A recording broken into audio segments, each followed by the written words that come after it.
In our gospel today, we hear about the apostles as they return from going out on a mission that Jesus sent them on to preach the gospel.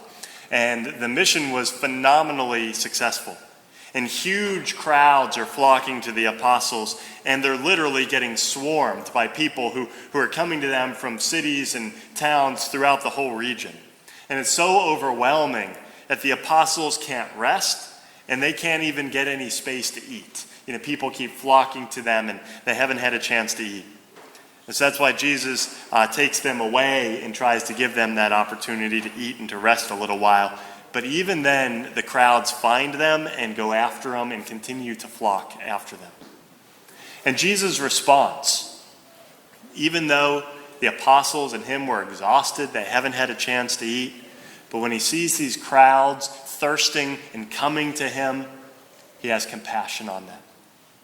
He sees that they're desperate to come to him and to hear the gospel message, and his sacred heart is overwhelmed with love for these people that are coming to him in such need, because he's the good shepherd. And as the sheep come to him, he has compassion on them. And so we have an encounter in the gospel between these crowds that are yearning and thirsting for Jesus Christ, and they meet the compassion of the good shepherd. Now, if we look today, our Lord's compassion and his love hasn't changed. The same love that Jesus had for those people that were flocking to him, those crowds, he has for us. That love for each one of us is as real today as it was 2,000 years ago. And he has compassion on us. He desires to feed us, to teach us the truth, and to guide us so that we might have life. But on the other side, are people yearning for Jesus? Are crowds flocking to him like we heard in the gospel? Are there great crowds that are flocking to the doors of our churches, banging to get in and pushing in just to have the opportunity to hear the gospel message and to receive the sacraments? Is that what we're experiencing today? I think the reality is no. We don't see that. A lot of people don't have that yearning to see Christ. But if we look at ourselves, I think that's a good question for us to ask ourselves, because it begins when we look at ourselves as individuals. Are we yearning for Jesus Christ, like the crowds in the gospel? Do we think about our Lord every day? Would the chance to see him mean more to us than anything else? Is there nothing that we would rather have than a few minutes with our Lord? Would we desire that more than winning a lottery ticket? Would we desire that more than winning a sports game or any championship out there? Do we desire that more than any career that we're seeking after, or anything that we could buy, a new car, or anything we could get shopping? Do we desire Christ more than any of those things? I think we all need to answer that question honestly for ourselves. For some people, the answer is probably yes. We can honestly say, I thirst for Jesus Christ. I think about him every day. There's nothing more that I would desire than to be in our Lord's presence. But for others, and perhaps the majority of people, the honest answer might be no. No, we don't really yearn for Christ. We don't want to be with him. That's not what we think about every day. We have 100 other things that we're worried about, and that's not a priority. But I think that's a good realization if that's the case. Because too many people have lost or never experienced that yearning that needs to be in our hearts. Why did the crowds respond the way that they did? Why were they flocking to Jesus and the apostles? What were they seeking?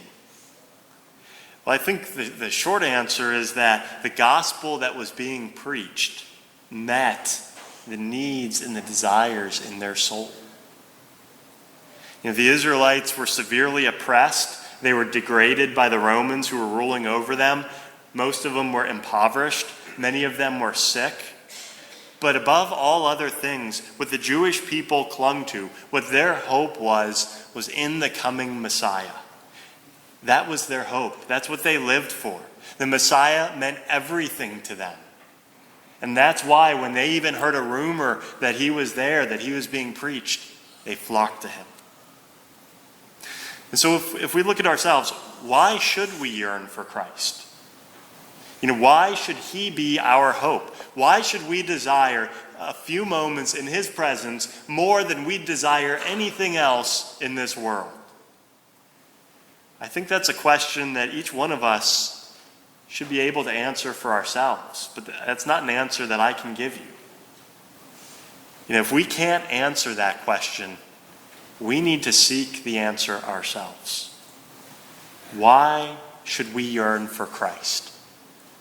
If we do yearn for Christ, one of the signs that we're really thirsting for Christ is that we're going to flock to Eucharistic adoration. The opportunity that we have to spend time praying in the presence of the Eucharist, where Jesus Christ is physically present. We should be like moths around a light. You see them at night like flocking around a light.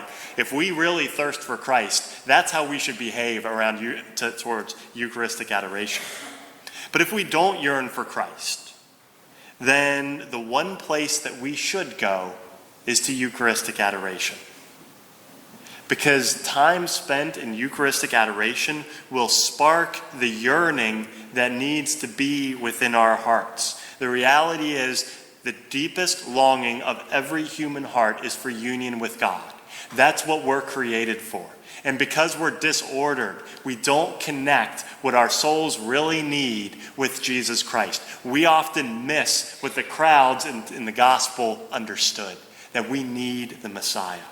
And so if we don't have that yearning, what we need to do is go to Eucharistic adoration and don't leave. Stay there for as long as it takes until we can answer that question for ourselves. Why do we yearn for Jesus Christ? Why is he the greatest hope that we have?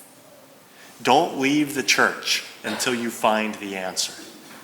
But when you do find the answer, because it's there, you'll find a yearning, and that yearning will be answered with the Good Shepherd. Like the crowds that were yearning for their Messiah and found him. The deepest longings of our hearts will encounter and find what they long for.